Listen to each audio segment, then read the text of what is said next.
ధ్యానానికి ఉపయోగపడే 3 ముఖ్యమైన విషయాలు ఏమిటి అంటే, 1 న్యూరాన్ కణాలలో ఉండే ఆత్మ మరియు ప్రాథమిక మనసు అంటే A+B.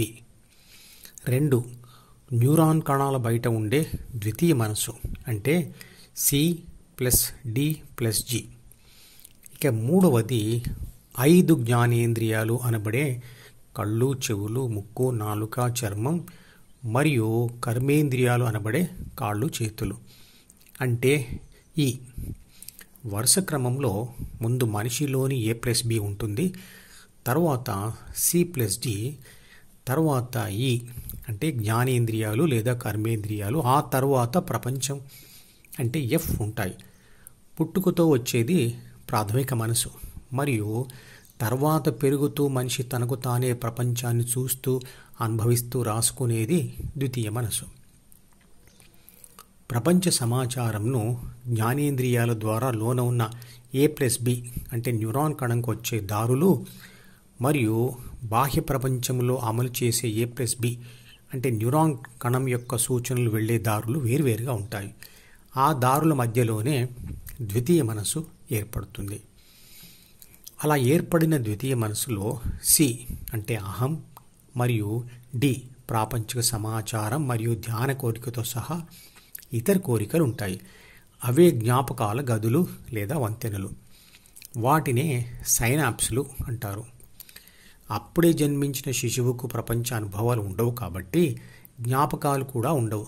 కాబట్టి దారుల మధ్యలో ఉండే జ్ఞాపకాల తలుపులు చాలా తక్కువగా తెరుచుకుని ఉంటాయి. అహం అంటే C అసలే ఏర్పడి ఉండదు.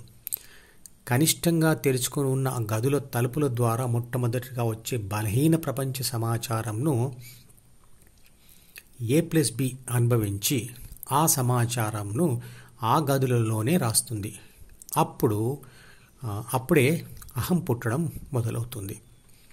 A+B అదే అనుభవంను పదే పదే పొందుతున్నట్లయితే ఆ అనుభవాలకు అనుగుణంగా సమాచారం పెరుగుతుంది.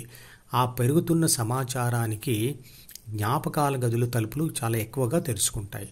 మళ్ళీ పొందే అనుభవంతో ఈ విధంగా తలుపులు ఎక్కువగా తెరుచుకోవడాన్ని సైన్స్ ప్రకారంగా సైనాప్టిక్ ప్లాస్టిసిటీ అంటారు. అప్పుడే పుట్టిన పసిపాపకు కూడా ప్రాపంచిక సమాచారాన్ని రిసీవ్ చేసుకోవడానికి ద్వితీయ మనసు దారులలో ఉండే జ్ఞాపకాల గదులు బలహీనంగా తెరిచి ఉంటాయి అని అర్థం చేసుకోవాలి. ప్రాపంచిక సమాచారం జ్ఞానేంద్రియాల ద్వారా, తర్వాత ద్వితీయ మనసులోని ఆ బలహీనమైన దారుల ద్వారా A+Bకి చేరుతుంది. తర్వాత ఆ సమాచారమును విశ్లేషించి అది కోరికను సృష్టించి ద్వితీయ మనసులోని దారులలో ఉన్న జ్ఞాపకాల గదులలో రాసి కర్మేంద్రియాలకు పంపిస్తుంది. ఆ కర్మేంద్రియాలు ప్రపంచంలో పనిచేసి ప్రకృతి ప్రభావం వలన ఏదో ఒక ఫలితాన్ని అది పొందుతుంది. అలా నెమ్మదిగా ద్వితీయ మనసు తయారవుతూ ఉంటుంది. అలా పెరిగిన ద్వితీయ మనసులోని అహంను పొందిన A+B+C అయిపోతుంది. తర్వాత Dలోని కోరికల ద్వారా ప్రపంచ అనుభవాలు పొందుతుంది. A+B+Cని ప్రాపంచిక ఆత్మ అంటాం. ప్రకృతి ప్రభావంతో అనుభవాలు ఓటమి లేదా గెలుపు అని 2 రకాలుగా ఉండవచ్చు. ఓటమి లేదా గెలుపు అనుభవ సారం వల్ల ద్వితీయ మనసులో అహం తీవ్రతలో మార్పు మరియు అనుభవ సమాచారంలో మరియు సూచనలలో మార్పు వస్తుంది.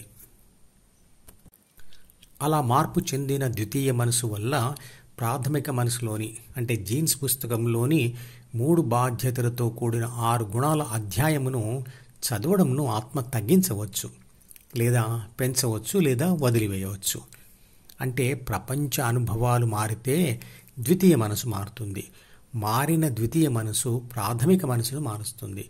ప్రాథమిక మనసు మారడం అంటే 3 బాధ్యతలను మరియు 6 గుణాలను చదివే ఆత్మ ఆ చదవడంలో హెచ్చుతగ్గులు వస్తాయి.